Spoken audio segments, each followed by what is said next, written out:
Welcome to another Walter Football video. I'm Charlie Campbell, Senior Draft Analyst. Today I thought we'd get into a mock draft. Here we are entering the 2020 season. College football has begun. We're going to get some more of the Big Daddy programs going here shortly here in September. So I figured let's go over these mocks week by week up through the draft. Of course, we'll, roll with the punches as they come in terms of the Combine, Senior Bowl, see how everything shakes out. This year is going to be crazy. But I thought it'd be good to kind of get into a starting point for the mock here and keep these going up regularly so you guys can get some mocks on your YouTube channels as well. So first pick, I have the Jags taking Trevor Lawrence. That's a no-brainer. Assuming whoever gets the first overall pick in the draft, I think, is taking Trevor Lawrence, unless it's a team that already has a young quarterback that they really like. Say there's an injury like to Deshaun Watson or something, and the Texans go 0-16 and they end up with the first pick. Then maybe they look to trade down and get a bunch of picks. But regardless, Trevor Lawrence is going number one. I think the Jags are most likely to be the worst team in the league this year. And if they get the pick, it would make sense and it'd be a no-brainer. So number two, Carolina. Similar situation with Justin Fields. I think Teddy Bridgewater is a solid pro quarterback, but he has a ceiling, kind of like a Kirk Cousins.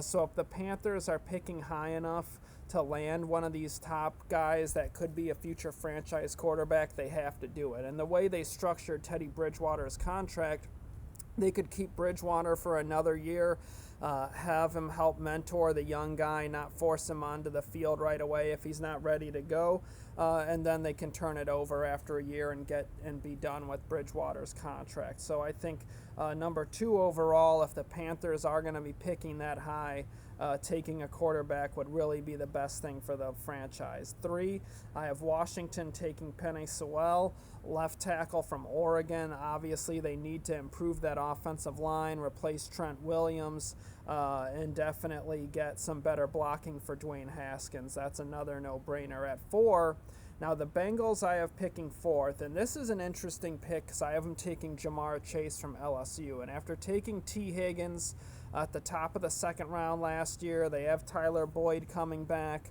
Obviously, A.J. Green is kind of on a year-to-year basis at this point in his career. But still, receiver isn't one of their biggest needs.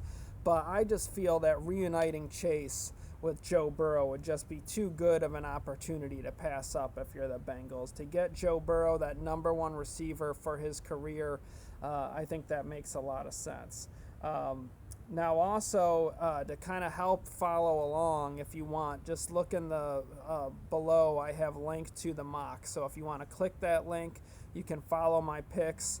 Don't have to look at my ugly mug. You can look it over. You can see some of the stats on the players as I'm going through this thing. So next up, I have the Bears. And this is another pick that's kind of doesn't seem right on the surface, but when you dig deeper, it makes sense. And that's Gregory Rousseau, the edge rusher from Miami. Now, the Bears signed Robert Quinn, but his deal is essentially only a 2-year contract.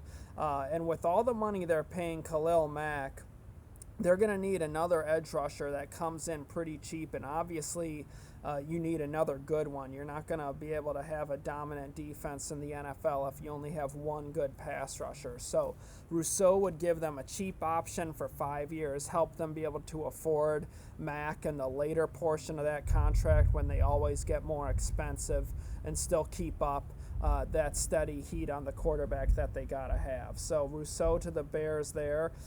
Next up, I have Miami. I have them taking Andre Cisco, safety from Syracuse. The Dolphins really could use a safety upgrade, let go of Rashad Jones, so a safety could be a problem for them this season. Next, I have the Chargers taking Alex Leatherwood, the offensive tackle from Alabama. They need a franchise left tackle to replace Justin Herbert. Traded Russell Okung in the offseason, really didn't replace him with a long-term answer, so Leatherwood could be that. And then up, I have the Browns.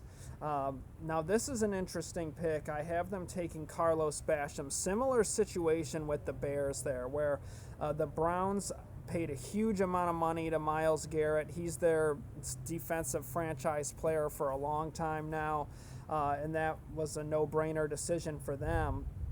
But they did make a big run at Jadeveon Clowney.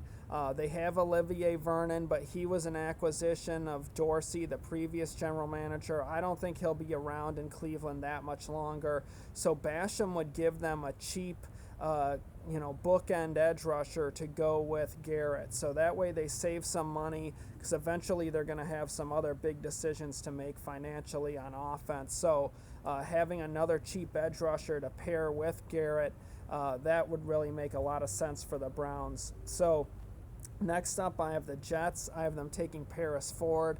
Really fun player to watch, safety from Pitt. Man, he hits like a truck. He flies around the field. He's fast. He's physical. So when you guys are watching Pitt this year, thankfully they're playing, keep an eye out for Paris Ford. He's fun to watch. But obviously the Jets need a replacement for Jamal Adams. Ford would be a good one.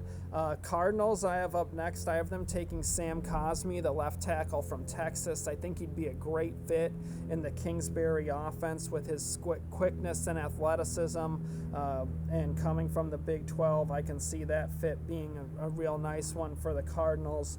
Now, they took Josh Jones, but he could kick inside to guard, so that would give them another tackle. Give them two bookend tackles to go with DJ Humphries. And really, I think with a quarterback like Kyler Murray with his height and whatnot, I think they really need to beef up that offensive line for them to have success. And they just paid a ton of money to DeAndre Hopkins. You want to get a return on investment there. So you need a good line to give Murray time to get Hopkins the ball. So I think the Cardinals could stand to keep on building up that line, really help their young quarterback and elite receiver. Next up, I have the Lions taking Micah Parsons, the linebacker from Penn State. Another fun player to watch. You won't be able to see him this fall. But the Lions linebackers have been a weakness for years. Parsons would be a quick upgrade. Now, I have the Patriots taking Trey Lance, quarterback from North Dakota State. I think that he could be a really good fit for Bill Belichick in time. I think obviously has a great skill set, size, arm, running ability. So if Cam Newton doesn't pan out this year, I think they could look at a quarterback like Lance here in the draft.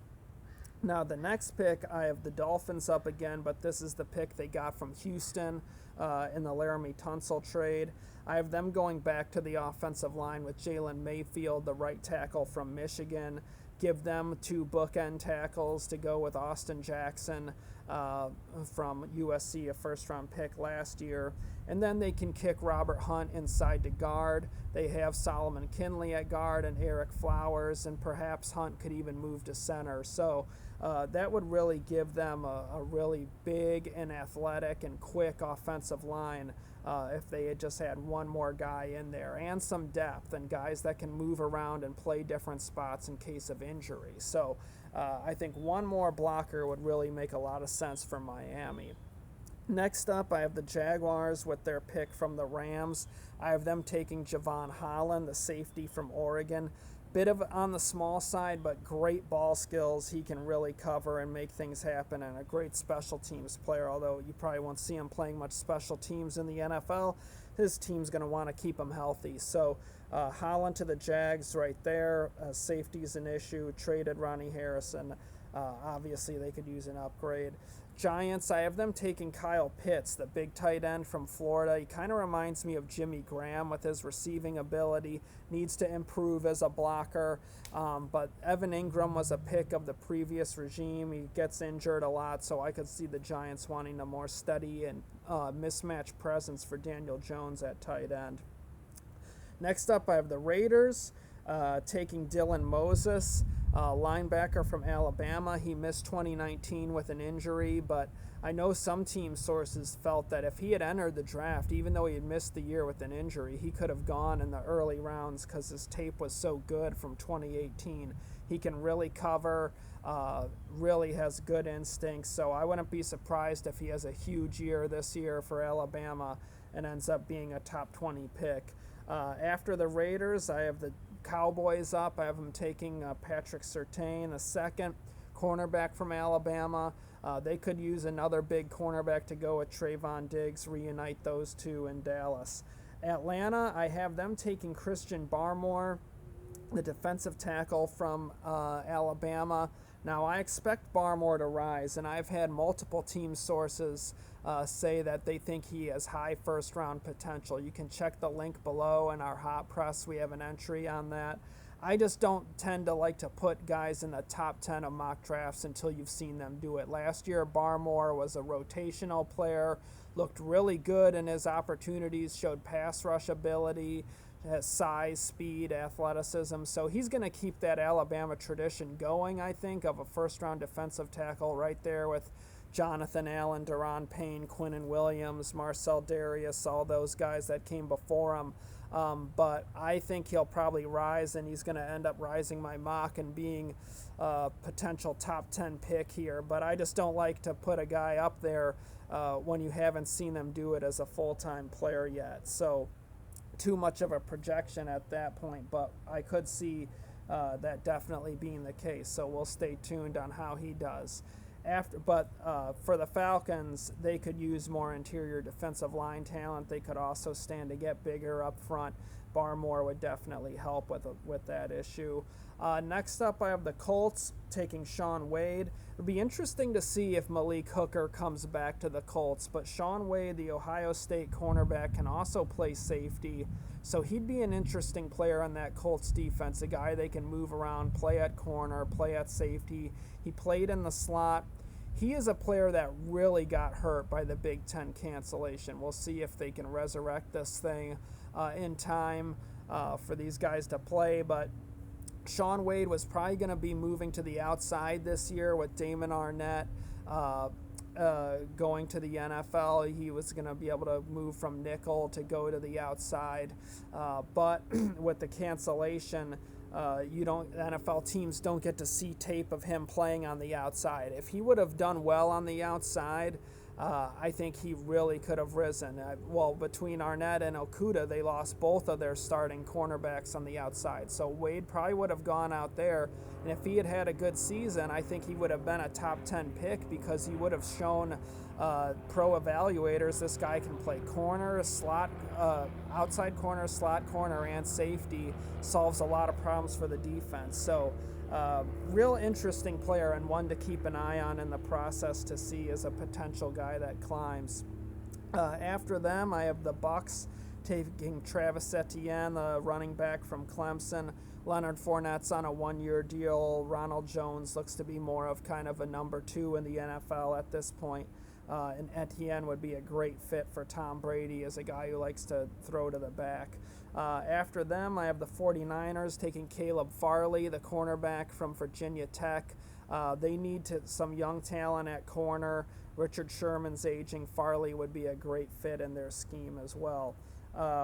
Bugs are bad here in Florida right now, so sorry about that. But next up, I have the Packers taking T.J. Vasher, wide receiver from Texas Tech. If you guys haven't watched him yet, man, check him out. He is fun to watch. This guy looks like A.J. Green. He's just so big and long, but he's really quick for the size, plays the ball extremely well. He's listed at like 6'6", 210. He's probably more like 6'5" or so, but regardless, he's never covered because he just makes catches over defensive backs. He gets downfield, insane body control, great hands.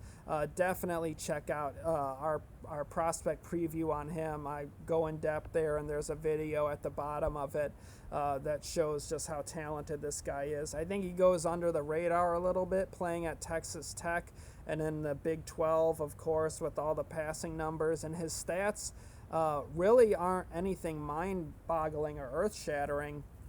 but that could change as a senior, and he's been steady these first 3 seasons thus far for the Red Raiders. So he's a guy that can climb. He has a great skill set. I'm really interested in seeing how he does as a senior. Next up after the Packers, I have Marvin Wilson, the defensive tackle from Florida State. Solid player, not overly strong or fast or athletic, but he has a good all-around skill set, steady producer, tough player. I think he'd be a really good fit in Minnesota, put some youth on the inside of their defensive line. After that, I have Denver going with Walker Little, left tackle from Stanford.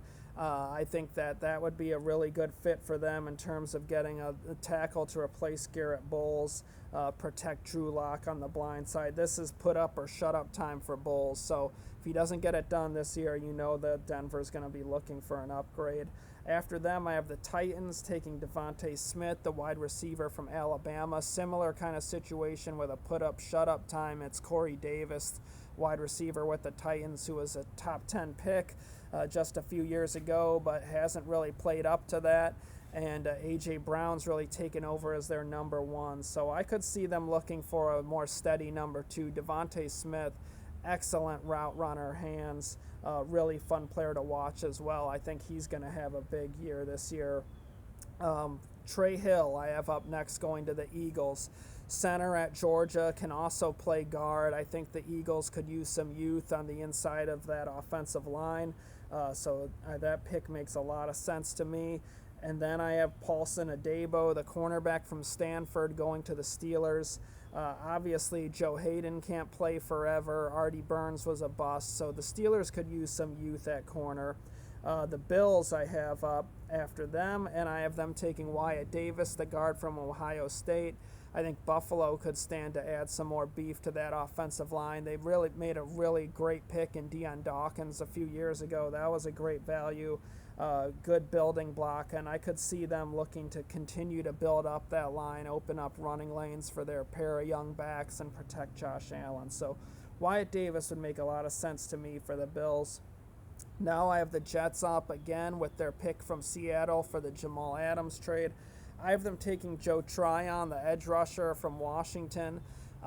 He definitely has some potential, but he needs more work. You need to see more pass rushing moves, needs to get better with his hands. But he has a skill set to develop, and the Jets need more edge rush. So late in the first round, I could see that as a fit.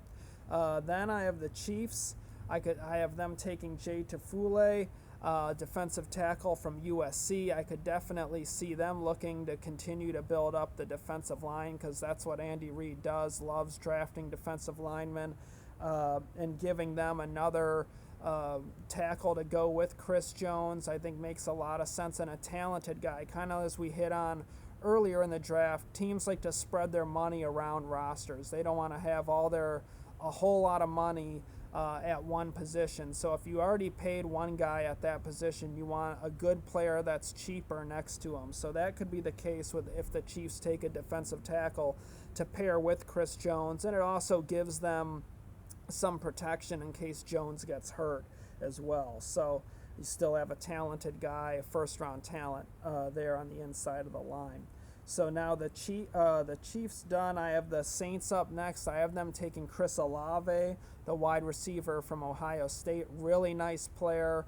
I think he was another guy that could have risen this year if he would have played with Justin Fields. But the Saints signed Emmanuel Sanders. He's a short-term answer for that number 2 receiver, but they could use a long-term one to go with Michael Thomas. And then lastly, I have the Ravens picking 32nd overall. And I have them taking Jalen Waddle, speed receiver out of Alabama. Give Lamar Jackson another weapon.